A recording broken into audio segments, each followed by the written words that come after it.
and welcome to video 7 for Wrestlemania 7. We're just going to jump straight into it because there's no point in saying anything else. We are 1991 Wrestlemania 7. As usual, iPad's down here, so if I keep looking away, I'm not ignoring you. Wrestlemania 7, we're in the LA Memorial Sports Arena. Quite a different attendance to last year. Last year, if you remember, it was like 63,000. This year, 16,158. Big drop. And we still only hear Vince's voice. We still haven't seen him. He shouts the intro for this WrestleMania. Willie Nelson sings America the Beautiful.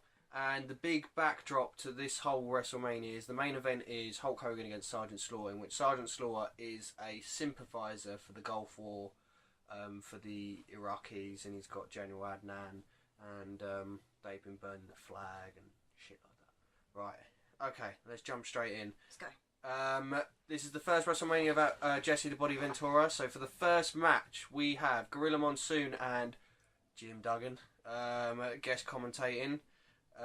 And straight away we jump in with the Rockers. The Rockers, a nice little promo from the Rockers, and we get the first match, which is the Rockers defeating Haku and Barbarian in 10 minutes 41 seconds. I really enjoyed this match. It was a good way to start the pay-per-view. It made me realise that in earlier wrestling, this may sound like a really stupid comment and a noob comment, but I find it really easy to know who the heel is. Like, because I don't know them well enough yet, I can't instantly hear a name and go, oh, they're definitely the heel sort of thing. The crowd go crazy. They may not be good with chanting just yet, but they let it know if they don't like you. Yeah. Really let it know. No, definitely. I mean, this was probably the loudest crowd we've had so far for this WrestleMania. We get, obviously, as we've said all the way through, we get a lot of nice double team moves from the Rockers, a lot of them. Even when they're being like attacked and stuff, we got a double clothesline and they were both knocked to the ground and they just... Yeah, they did the whole 360 in the air. It was really good to see. We got to see like the double drop kicks, the double kip ups, which is always nice to see. Really good chemistry between these two teams. I think the Rockers actually work really well with another team that overpowers them really well. There was also a really nice one. Normally Shawn Michaels is the one that steals the spotlight. Jannetty did a really nice move where he went for a crossbody off the top rope, and Barbarian caught him and just power slammed him straight away. It was really cool to see. That was good. The ending came when Mighty Jannetty did the top rope drop kick, and then HBK did the crossbody on the Barbarian for the win. Is this as well, for all of you that know, and I know she doesn't know this, so this is the first time she's hearing this. This is the last time we see the Rockers. Next WrestleMania, HBK is by himself, singles action. He's also got Sensational Sherry as his manager in the next pay-per-view as well. So we are going to start seeing the evolution of the Heartbreak Kid, which is amazing, quite interesting to see. Mr. WrestleMania. Well, one of Mr. WrestleMania's. He's called Mr. WrestleMania. I think someone else has called him Mr. WrestleMania, but we'll get to that later. Jim Duggan fucks off, thankfully, and we get Bobby the Brain Heenan on commentary, which, I don't know about you, I'd like to say it was a really nice commentary team this time. I thought Bobby Heenan and Gorilla Monsoon were brilliant together. They were quite good, actually. I really liked them. Bobby Heenan's really good at like adding those little snippets, which are quite fun to hear. We go to the back and we get three guest people: Regis Philbin, Alex Trebek, and Marlon Maples. No idea who any three of them are. I think I know Alex Trebek is Jeopardy, but fuck knows.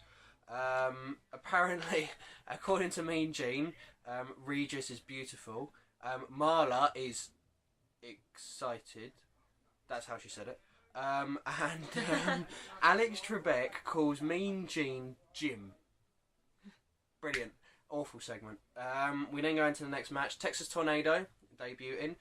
He defeats Dino Bravo with Jimmy Hart in 3 minutes 11 seconds. I'd like to say that Dino is fat and really slow in this match. He's also in control of the match the whole way through. I don't know whether you noticed. I to be honest with you, I didn't find it very... No, I found it really boring. Literally for about 3 minutes, Dino Bravo was beating on Texas Tornado, and then Texas Tornado hits his finisher, the spinning tornado, out of nowhere, and gets the win. Really boring match. We then go backstage for the Warlord with Slick, a very entertaining manager at the time. Brilliant. Yeah, there's a whole pack of dogs. I just watch him just promo all day long. Yeah, Hilarious. it's really, really weird. And then not only that, apparently Bulldog is going to get fixed.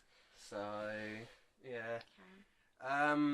Then we get British Bulldog is backstage, and we have a new Bulldog. No more Matilda. It's now Winston. Oh, I liked Matilda. Yeah, Winston is now there. We get a promo of on Warlord, promising to beat Warlord's Full Nelson, because Warlord's finisher is apparently the Full Nelson. So we jump straight into the match. It's the British Bulldog defeating Warlord with... you seem to be giving me a death stare. Oh, no, I didn't mean, sorry. Right. Okay. British Bulldog then defeats Warlord with Slick in 8 minutes 15 seconds. Also, I think I said to you at the time, doesn't it remind you of somebody? Does he have a brother? Stone Cold. You reckon? Looks a spitting image. When he's in the ring, he looks the spitting image of him, honestly. I don't see it. But yeah, seriously. No, it probably does. There was no entrance for the Warlord. Yeah, it was weird. And fucking Gorilla Monsoon always uses this one phrase for every WrestleMania. I haven't really mentioned it because I haven't wanted to pick on it, but the irresistible force meeting the immovable objects. I've heard it every WrestleMania since 3. I'm glad they actually walked to the ring this time. Last WrestleMania, everyone had that stupid shopping cart thing. Yeah. And it made me laugh. To begin with, when I was making my notes last time, I was writing down carried in, and I was just like, this is hilarious, and it happened for every single one, but I'm glad they left that, because it's so amateur. I'd like to say that the British Bulldog is definitely on steroids in this match. Definitely. Yeah. You can tell he's on steroids. I was going to show you and the people at home the difference, because we're going to start getting a different WWF-E at this point. And I'm going to mention every match the people that we're not going to see anymore. The Warlord is one of them. The Warlord we're not going to see. Okay. Basically, the match, British Bulldog breaks up the Full Nelson at the end and then hits his power slam for the win. That's all really that matters. Yeah. We then get a promo backstage with Jimmy Hart and the Nasty Boys, in which the Nasty Boys wipe their noses with Mean Gene's tissue. What the fuck is that about? Weird. We then move on to the Hart Foundation, who cut a promo on the Nasty Boys. We're quickly showing Macaulay Culkin in the crowd. Amazing. Quickly showing him in the crowd, in which Bobby Heenan starts taking the mickey out of him. Definitely the Home Alone years. Definitely, he's Definitely, really young, he looks really the same young. age. And then we go into the next match, which is the Nasty Boys, with Jimmy Hart defeating the Hart Foundation for the WWF Tag Team titles in 12 minutes and 10 seconds. I'd like to say that this is Bret Hart's final match in the Hart Foundation. Oh, okay. Which I'm excited about because, for those of you that don't know at home, we have met Bret Hart, haven't we? We've seen him live, we've touched him, and you obviously know he's a big deal, but you don't know how much of a big deal he is. I haven't seen his sort of rise in front of me. This is the start of his rise, and I would like to say that he probably means as much to WrestleMania as Shawn Michaels and The Undertaker. Okay. And you're about to see that. Bret Hart is a big deal, which is good to see. For those of you that at home that know about Bret Hart, you know the matches that are on the way. So, okay. As for this, you can tell Bret Hart is splitting up from the Hart Foundation this match. He's getting a lot of spotlight in this. Yeah. He's worked on with a lot. There's a nice little thing going on with the Nasty Boys where they kept keeping him away from his partner and sort of like dragging him away and stuff. That was really cool. This crowd was hot for this match, really hot, especially for the hot tag with the Anvil. They went mental for that. It was really weird though, because the referee only ever seemed to pay attention to what the Hart Foundation was doing. He didn't really care that the Nasty Boys were cheating during the whole match. Pay attention to the guys playing by the rules. Yeah. No, but I guess that's the point, isn't it? Yeah. For entertainment's sake. It's just weird, like, he just was completely ignoring the Nasty Boys. He's not the only referee in this pay-per-view that I notice is a bit shit. basically, the megaphone gets hit over Anvil's head, and the Nasty Boys get the win. And that is our last seeing of the Hart Foundation.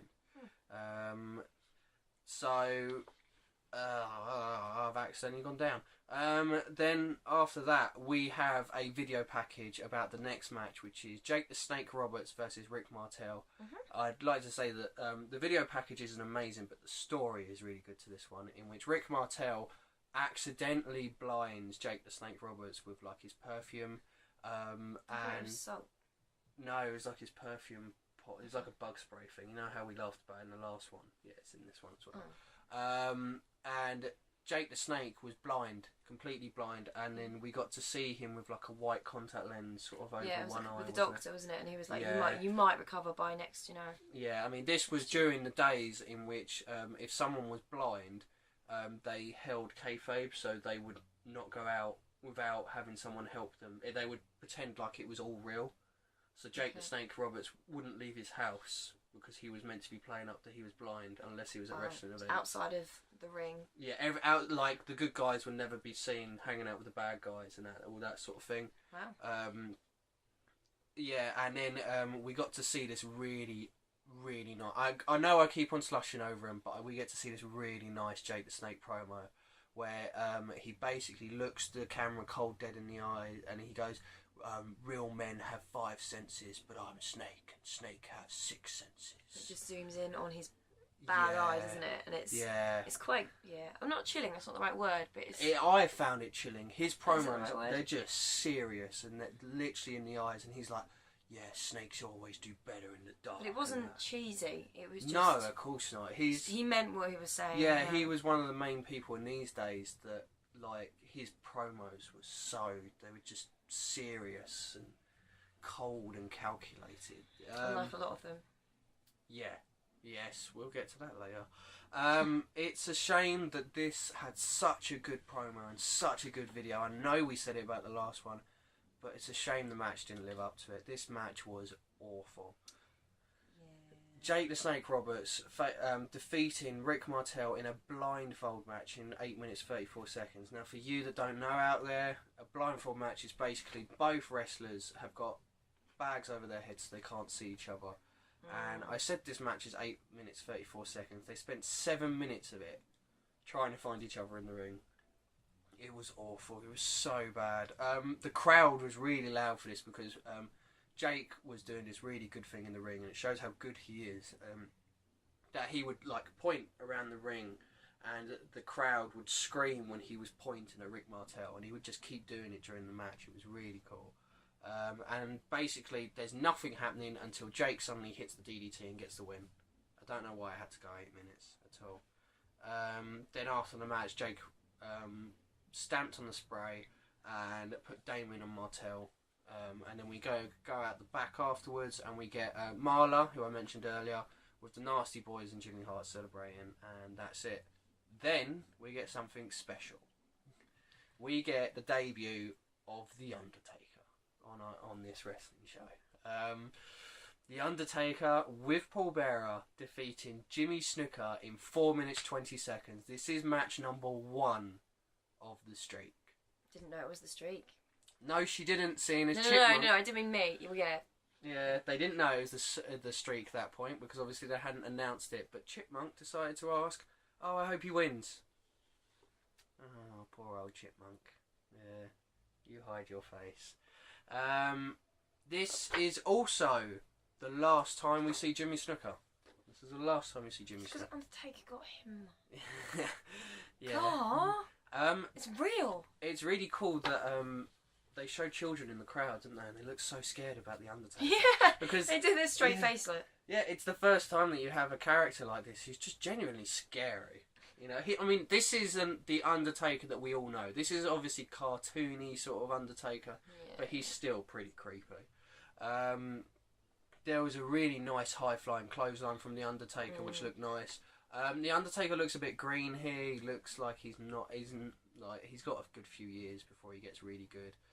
Yeah, but to see him do his finisher for the first time. Yeah, It was of like, course. oh, goosebumps. Of course, but like it's well known about the streak that the matches from the streak, they don't start getting good until the later ones. Yeah, I think so... I know it shouldn't be. I say this every single video. It shouldn't be influenced because of what we know is coming, but to know the greatness that's coming from that and to see it the first time and be there at the beginning is like. Yeah, it is good. pretty awesome to see the Undertaker, especially just to hear the gong for the first time. Oh, so you said you want to pay attention, you want to see what's coming up, and gong, I heard that. I was like, yeah. Superfly did a slingshot off the ropes, which was cool to see because obviously that didn't happen in these. I mean, we're used to that always happening with Punk and with Bryan and that, but that never happened in these days. So, but Undertaker basically caught him, hit the tombstone, got the win, number 1 down. Then we get a little video package for the next match, in which the Ultimate Warrior refuses to put the WWF title on the line against Randy Savage. So Savage continues to attack him, which causes the Ultimate Warrior to lose the WWF title to Sergeant Slaughter, which goes in to the Ultimate Warrior facing Randy Savage in a retirement match. This is the match that I've got probably the second most notes about, which is pretty insane.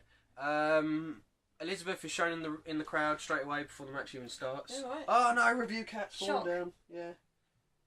It's okay. It's alright. It's alright. The Ultimate Warrior is terrible, but he's not that terrible. Sit down. No, he's upset. Right, we're gonna have him there. Yeah. If we move up a little bit. Yeah, that's alright. Review. It's okay. Right. Right. So, what was I saying? Oh yeah, Elizabeth is in the crowd. Straight away we're shown that. The Macho that you said about being carried to the ring, Macho Man and Sensational Sherry are carried to the ring because they're meant to be royalty. What is really weird is we are shown what the Ultimate Warrior is wearing, and on his arse he has a picture of the WWF title. Yeah, and it says, hold on, this is much more than this. Meaning obviously the match, but it's just weird to see someone have the WWF title on his arse. Yeah, the stuff he wears on his shorts. Yeah, I guess. Yeah. It's mental. Early on, we get Warrior throw Savage into Sherry.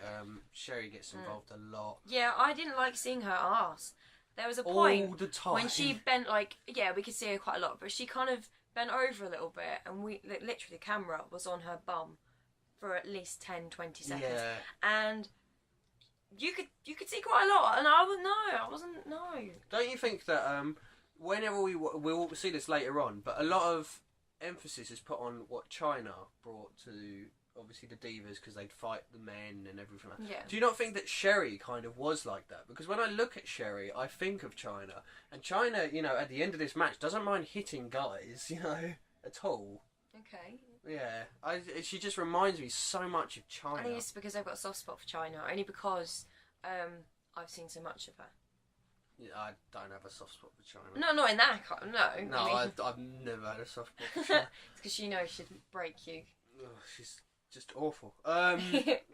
Yeah, later on in the match, Sherry slaps Warrior, and then Savage dives off the top rope with the elbow to the outside. Warrior just no-sells it and pushes Sherry over, but then Savage hits Warrior again with the same thing. Then Sherry distracts the ref for Warrior small packaging Savage, and then we get something really weird. Randy Savage goes up to the top rope 5 times and hits 5 top rope elbow drops. Yeah. For then Warrior to then kick out. Yeah. You know, it was just. I'll get to the booking at the end of this match, but it was just weird. And then Warrior started hulking up and then hit his finisher, but then Savage kicked out of his finisher. You know, probably the first person to ever do that, to be fair. Then Savage jumps off the top rope onto the ring barrier on the outside, to which Warrior throws Savage into the ring and hits like these running tackles like 3 times, which every single time he hit them, Savage will fall out of the ring. And then after the 3rd one, Ultimate Warrior will pull him back into the ring and then just put his foot on Savage, and there was the 3 count. And I did not like that at all. I mean, this is meant to be Savage's retirement match, and you have Ultimate Warrior just put his foot on Savage like he's nothing. I did like. I actually really enjoyed the match, but I do think Savage deserved more. For a retirement match, he deserved more. I didn't enjoy this match at all. Really? I felt that this match, it was booked like a child. You know, if you was playing with your figures and that, and you would play with it like a child and everything. That's how I felt this match was booked. I mean, 5 top rope finishes for Warrior to kick out. Warrior hits his finisher. 3 charges for then Warrior to then... It just felt like terrible booking. But the match wasn't really the story. After the match, Sherry attacks Savage, to which Elizabeth comes out of the crowd. You knew it was coming. And she pulled Sherry off Savage, and then you got the reuniting of Miss Elizabeth and Randy Savage. Crowd went mental for that. Yeah, you had people crying in the crowd. They went crazy. Savage put Miss Elizabeth on his shoulder. Lifted her up. It was lifted like her dancing. up. Yeah, even Elizabeth cried. And this is obviously... It's the first time she wasn't acting. Yeah. And this is, for those of you that know the history, this is leading up to the famous Savage and Elizabeth wedding, which happened later on in the year. They had a live wedding on TV. Fake. Yeah, of course it's fake. Yeah, but yeah, it was really nice to see. It's a touching moment. Then it is. No, I wasn't being. Then we go with Regis out the back, in which he is getting measured up for a coffin by the Undertaker and Paul Bearer. He's asking them questions, and they're just ignoring him. It reminds me of if you watch Back to the Future. I know you have Back to the Future 3, where I think is it Doc or is it Marty, in which they're standing there and the Undertaker just suddenly comes up to him and starts measuring out for the coffin. And it just reminded me all of that. I mean, the Undertaker and Paul Bearer don't say a word during this promo. The only thing you hear is the Undertaker measurements. whisper, and it's just the numbers, isn't it? Yeah, I mean, obviously we don't know the Undertaker as him acting like an actual Undertaker. You know, we just know him as the dead man, but. Yeah, it was quite funny to see. It's very, very good. We then get our last promo with S&M, who now seem to have Mr. Fuji as their manager, and pulling ridiculous faces to the camera. It's ridiculous. Yeah. Oh. Reminded me of somebody. Yeah. That's who it reminds you of. Right, and then. We are building up to one of the most racist things I've ever seen WWE do. It is so bad. I actually think that was worse than the piano playing and the face paint. This is just so bad. First of all, S&M call their opponents their Jap opponents. Okay. Then we get a promo with Regis with Japanese wrestlers in which obviously they don't speak English. Now he's trying to talk to them. And he's just mentioning Japanese stuff, like he mentions Toyota and stuff like that, and they're reacting to what he's saying. And then after like they say stuff, he suddenly grabs them he squeezes them on the cheeks and he's like, "Oh yeah, I'm Regis," and that, and talks really slowly. This is so racist. It is unreal. Then we quickly get Alex Trebek talking to Jake the Snake Roberts and Damien. Yeah, to which he's literally shoving Damien in his face. He's terrified. It's great. And then we go back to the ring, in which we get more racism. It's Janichero.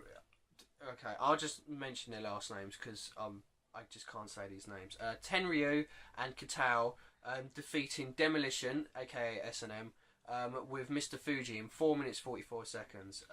It's the last time we see either team. We're not going to see either team ever again. And this is just so racist. The Japanese team come out and they only show Asian people in the crowd. And I can't remember what they were looking at when they were saying that, but one of the commentators just went, there's a fortune cookie. And I was like, yeah, it's so bad. They have like, I mean, for them to pick out, and it's only 3 people. The 3 people in the crowd that are Asian, they pick them out. It's so awful. And then we're halfway through the match and Bobby Heenan decides to go. I think he's getting in trouble for trying to say Katao's first name, which is Koji. And Gorilla Monsoon turns around. Koji Katao, his name is. And Gorilla Monsoon says you'd struggle if his name was Fred, obviously trying to cover for Bobby Heenan not being able to say it. And so Bobby Heenan runs with this. He goes, what, his name's Fred Catal? That's a silly name for a Japanese person. Fred. It's just, what is going on? Obviously, it would never happen nowadays. It's so racist. Catal hits the powerbomb on one of the S&M lot, and it's the win. That's it. It's nice to see that they're allowing the Japanese guy to win, but... Well, they should, after all Don't be racist on the way, you know. Then we go back to which we have Big Boss Man with his promo. He said, if you hurt my mama's feelings, you hurt me too. Yeah. And then we're back with Sean Mooney and one of my favourite wrestlers of all time, and he's even growing. He's growing to be one of my favourites. Mr. Perfect with Bobby Heenan. We then go into the match. Big Boss Man defeating Mr. Perfect by disqualification, so he doesn't win the WWF Intercontinental Championship in 10 minutes 47 seconds. And I'd like to say this match is very good. It is a very good match. I really enjoyed this match. I enjoy it. Obviously, because Bobby Heenan is managing Mr. Perfect, it leaves Gorilla Monsoon by himself. So Lord Alfred Hayes, the English commentator, joins him. It was really weird though, because apparently during the match it was okay for Big Boss Man to use the belt on him and not get disqualified. I question that. I'd like to say that Mr. Perfect's chops, his knife edge chops, sound like they fucking hurt. They literally echo around the whole arena. It's so painful to hear. And Mr. Perfect also has one of the best drop kicks in the business, okay? Along with Randy Orton, Dolph Ziggler. You know, I've never seen such a good drop kick. He's amazing at his drop kicks. Someone appears in this match. Someone does appear in this match. I'm getting there. Don't worry, I'm getting there. Okay. We also see... I can't remember which wrestler uses this today. I can't remember who it was. I know someone does. But we get... obviously, Mr. Perfect is one of those guys that we keep pointing out is different to all the rest. And we get that neck breaker. You know that neck breaker where someone's sitting on the mat and someone runs up behind them and grabs them and slams their head down. I can't remember who does it today. Someone does do it today. It might be like Daniel Bryan or maybe Randy Orton or something, but that seems like too much effort for Randy Orton. Can't remember who does it. Don't quote me on it, but it's a really nice move, and it's nice to see that Mr. Perfect was the first person in WWF to do it. Nice to see that. There was a really cool little reversal moment where Big Boss Man reversed the Perfect Plex into the small package, only for the 2 count. And there was a really horrible moment where Big Boss Man got thrown into the steel steps and he didn't get his hands up at the in time, and he actually smashed his face into the steel steps. That looked like it hurt. Then we get the appearance, our last ever appearance, of Andre the Giant. That was awesome. Andre the Giant comes walking out, and he holds the Intercontinental title belt after going after Bobby Heenan, and he hits Mr. Perfect with the title belt, to which Big Boss Man obviously goes to cover Perfect, but he kicks out, and then Barbarian and Haku come in for the disqualification, to which obviously Andre the Giant and Big Boss Man fight their way out, and we leave with Big Boss Man and Andre the Giant. I'd kind of like to stop the review for half a second and sort of mention that obviously this is the last time we see Andre the Giant, and it's really horrible to know that this is the last time we're going to see Andre the Giant. This is 2 years from his death, and you watch him come out to the ring, and he's obviously really slow, but wearing a shirt his mama would be proud of. Yeah, he was. And obviously we've seen Andre the Giant in every single WrestleMania review up until now. Yeah. So it's just I've never seen him awesome. before, and I grew to love him. Yeah, it's awesome to see him, and it is really sad that we won't be seeing him again. He's wicked. Yeah. Out of all of the people that won't be coming back, he's the one I'm going to miss the most. We then go on we go to the Mean Gene Okerlund in the crowd, in which he meets Donald Trump again, Chuck Norris, Henry Winkler, and Lou Ferrigno, aka the Incredible Hulk. Yay. Then we go to the match Earthquake with Jimmy Hart defeating Greg Valentine in 3 minutes and 14 seconds. Heenan obviously rejoins the commentary booth. Valentine's, I put here that Valentine's chops suck compared to Mr. Perfect. They suck. Okay. It's a very quick match. Basically, Earthquake hits his finisher and gets the win. Sits on him. Yeah. And that's it. Bye-bye, Greg Valentine. That's the last time we see him too. Bye-bye. It's a shame. We then get a promo with the Legion of Doom. They come out to defeat Power and Glory in 59 seconds. Woo! Yeah, this is the last time we see Power and Glory. This is the last time we see the Legion of Doom until Wrestlemania 15. That's when they come back. I don't even understand why this match was here. 59-second match on WrestleMania. What's the point? Then we will literally just carry on. We are shown the video package for the next match, which is DiBiase facing off against Virgil. It shows that DiBiase obviously is paying Virgil for his services. Not those kind of services, don't be dirty. To which he has to do everything he's told to do. Virgil obviously has enough of this, hits him with his $1 million belt, and then he causes DiBiase to lose a load of matches. I'd like to say that, not in a racist way, but Virgil looks like the cook in The Shining. In the face. Does, a little bit. Yeah, in the face. I thought he looked like the cook. So then we go into Virgil with Rowdy Roddy Piper defeating Ted DiBiase by count out in 7 minutes 41 seconds. Nothing really happened in this match except for the fact that DiBiase kept on trying to fight Piper on the outside, and then he got caught fighting him for too long and got counted out. That's basically how the match ended. Again, the story kind of happened after the match, which was that DiBiase was attacking Virgil after the match, and Rowdy Roddy Piper, who has an injured knee, it is a real injured knee. Yeah, it is a real injured knee from a motorcycle accident. Slowly gets into the ring and hits DiBiase, but then Sensational Sherry comes out and she attacks Piper, and DiBiase attacks Piper as well and works on the knee, and they basically just keep on beating up on Piper. That's it. He likes to put himself through it, doesn't he? Yeah, I mean, Hero is obviously like the man who idolised him and then became the best in the world. So then we get the promo video for Sergeant Slaughter against Hulk Hogan. For some reason, even though it wasn't the next match, in which we get to see Sergeant Slaughter setting Hogan's t-shirt on fire. We then get a promo with Sergeant Slaughter and General Adnan. What's with the gurning? Right? No, did that. And what's with the Nicolas Cage eyes? See, I put down here, he reminds me of John Cleese from 40 Tales. Yeah, like a fatter John Cleese. But yeah, no, she's talking about Vampire's Kiss.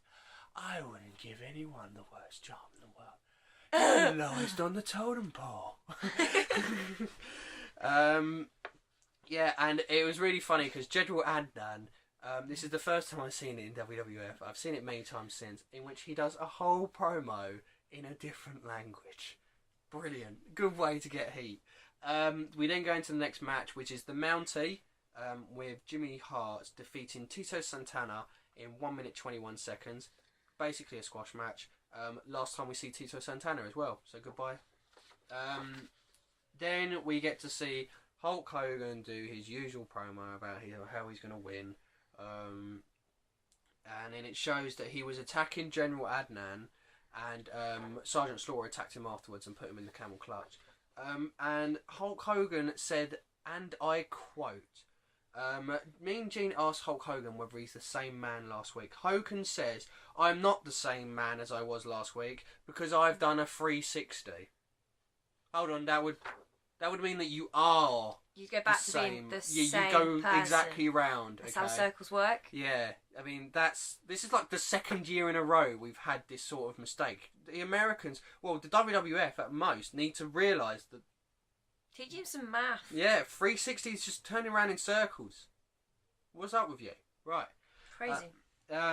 So we then go into the main event, which is Hulk Hogan obviously defeating Sergeant Slaughter with General Adnan for the WWF Championship in 20 minutes 26 seconds. I don't know why it went on for 20 minutes. It made me think of Toy Story.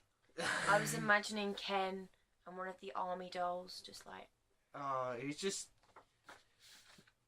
The whole match is basically Hulk Hogan getting beaten down by Sergeant Slaughter, and he's working Hogan's back, so because obviously he does the camel clutch as his finisher.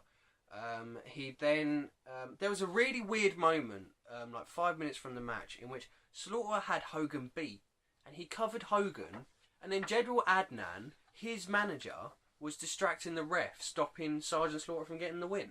What was that about? Then Slaughter hit Hogan with the chair, which obviously caused Hogan to bleed, and he locks in the camel clutch, which Hogan powers out. Sergeant Slaughter then hits him with the Iraqi flag and lays it over Hulk to go for the pin. That is when we got the inevitable Hulk up, and Hogan hulked up and leg drop, got the win, got rid of the Iraqi flag, lifted up the American flag, and the Americans got their beloved picture of Hulk Hogan bleeding all over the place with the American flag lifted up. That's all this was about. You know, you knew Hogan was going to win, not just because he's Hulk Hogan, but because he's in America fighting a guy who's saying that America sucks. Awful main event, I'd like to say. Sorry. It really brought a downer, I thought, on the rest of the WrestleMania. The booking was really not very good this time around at all. No, it's a difference. It's amazing what a year makes, basically. I was trying not to quote that song. Yeah. But I know that Reviewer Cat did not like the main event. He gave it a big thumbs down. Okay. Yeah, he hates it. Yeah, he hates it. I'm not going to repeat what he said. He didn't like the racist Japanese either. Yeah. Okay. So we will go into our awards straight away. Okay. Wrestler of the night. Wrestler of the night. I kind of want to give it to Andre. Why? Because it's his last time. Yeah. You can give it to whoever you want. Yeah, it would have been Undertaker, but I know Undertaker's coming back, so it's fine. Yeah. Andre the Giant. Yeah, I've grown to love the big guy. Well, let's see if you love his replacement as much. We'll see. In the Big Show. We'll see. My wrestler tonight is Mr. Perfect. It's gotta be. He's just amazing. Your match tonight was actually the Mr. Perfect Boss Man. Yeah, same here. Best match of the night, hands down. Just a great match. Your WrestleMania moment.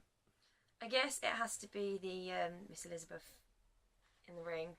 Again, I have to agree. When Savage puts her on his shoulders, that's the WrestleMania. Like, to begin with, when it was happening, I mentioned to you, I was like, everyone's really going mental for that. And then you kind of explained, like, this has been going on for many, many years. I didn't really... It's easy to forget, like, that we've seen all these WrestleManias, but how many years that represents. Yeah, I mean, think of this... I didn't really think about it, and then, yeah. I mean, I guess the only sort of comparison you could use is, think if Triple H and Stephanie were always faces, and then they split up for a year or 2 years so that Triple H could come heel, and then she came into the ring and they reunited. It would be the same sort of thing. It is to see him lift her up and stuff. Yeah, like that's what helps. Even though I was trying to understand at the time, like, it did give me chills, and the people in the crowd were genuinely moved. Yeah, they were. They were crying. They were crying, like. Commentator line of the night. I don't think there really was. There were some, but not ones that I want to give an award for because they were just racist and disgusting. It was more just shocking. So I'm gonna skip that one. Can I give an award to the best segment? It was all the promos when everyone was talking. Oh, right. Undertaker. The Undertaker. Okay, you can if you want. You can take over your commentator line this time. I found that fun. What about your overall rating for this WrestleMania? I think they were, like, the problem with this, it kind of raised the bar. It was, like, really, really good and really appalling. So it kind of...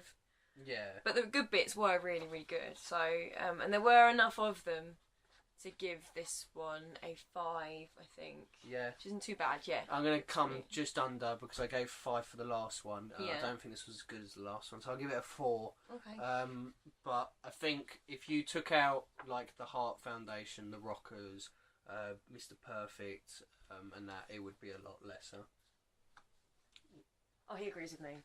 Yeah. Oh, of course he does. Of course he does. Yeah. You fucking sucker. But that was WrestleMania 7? Yeah. Yeah, it was WrestleMania 7. We are very close to Hulk Hogan's exit. We've got 2 more to go. Okay. We're obviously doing WrestleMania 8. I'll give you a little bit of a rundown. We've got 3 matches that are kind of the big matches there. We're going to be in the Hoosier Dome in Indianapolis, and the main event is going to be Hulk Hogan going against Sid Justice, aka Sid Vicious, in his only WrestleMania appearance. Now, Sid Vicious, the reason that you're giving that sort of look is Sid Vicious is famous for one thing, and that's coming off the top rope and splitting his leg in half. He's that guy. So that, fuck knows why that's the main event. But we have 2 other matches that are quite exciting. I was thinking because he's usually famous for singing. Is it somebody else? Oh, yeah, you're thinking of that. Yeah. Isn't that... Sex Pistols. Yeah, Sex Pistols. No, we've got 2 other matches to look forward to. Obviously, I said that Bret Hart is by himself. He's facing the Intercontinental Champion Rowdy Roddy Piper in the next one. Okay. And then we have a big one, okay? James thinks that this match doesn't live up to expectations. I'm waiting to see. We've got the Macho Man Randy Savage. Okay. Facing off against the Nature Boy Ric Flair for the WWF Championship. Okay. Yes. Which I didn't actually say because I didn't want to spoil it until I announced the match. It was really weird about the retirement match because we see obviously Randy Savage in the next WrestleMania. This is the last time we see the Ultimate Warrior. We're never seeing the Ultimate Warrior again. So the guy who won the retirement match is gone, and the guy who lost did he it. Go. Oh, there was this was during steroid scandals and him falling out with Vince and stuff like that. But yeah, I'm really looking forward to the next one. I want to see Randy Savage against Ric Flair for the WWF Championship. Ric Flair is actually the WWF Champion. It'd be refreshing to see him a bit younger as well. I've only seen his, well, if I'm honest, the first match I saw of him was his retirement match. So that's a good place to start. It'd be good to see some of his earlier stuff. And him and Shawn Michaels together would be good. Younger years. Oh yeah. We do get to see Shawn Michaels in the next match, in the next WrestleMania as well. He's as Shawn Michaels. He's by himself. I don't know whether he's the Heartbreak Kid yet. Oh no. Okay. Yeah, he's with Sensational Sherry. But that is for another time. That's WrestleMania 8. 7. This was WrestleMania 7. Okay. You will be joining us for WrestleMania 8 tomorrow. Okay. We also have Review Hat. We'll have Review Cat. We'll have Chipmunk. We'll have Bingham. We'll hopefully have you. So, follow, comment, all that shit. Yeah? All that. And that was WrestleMania 7. We'll see you tomorrow for WrestleMania 8. Yes, we will. Goodbye. Goodbye.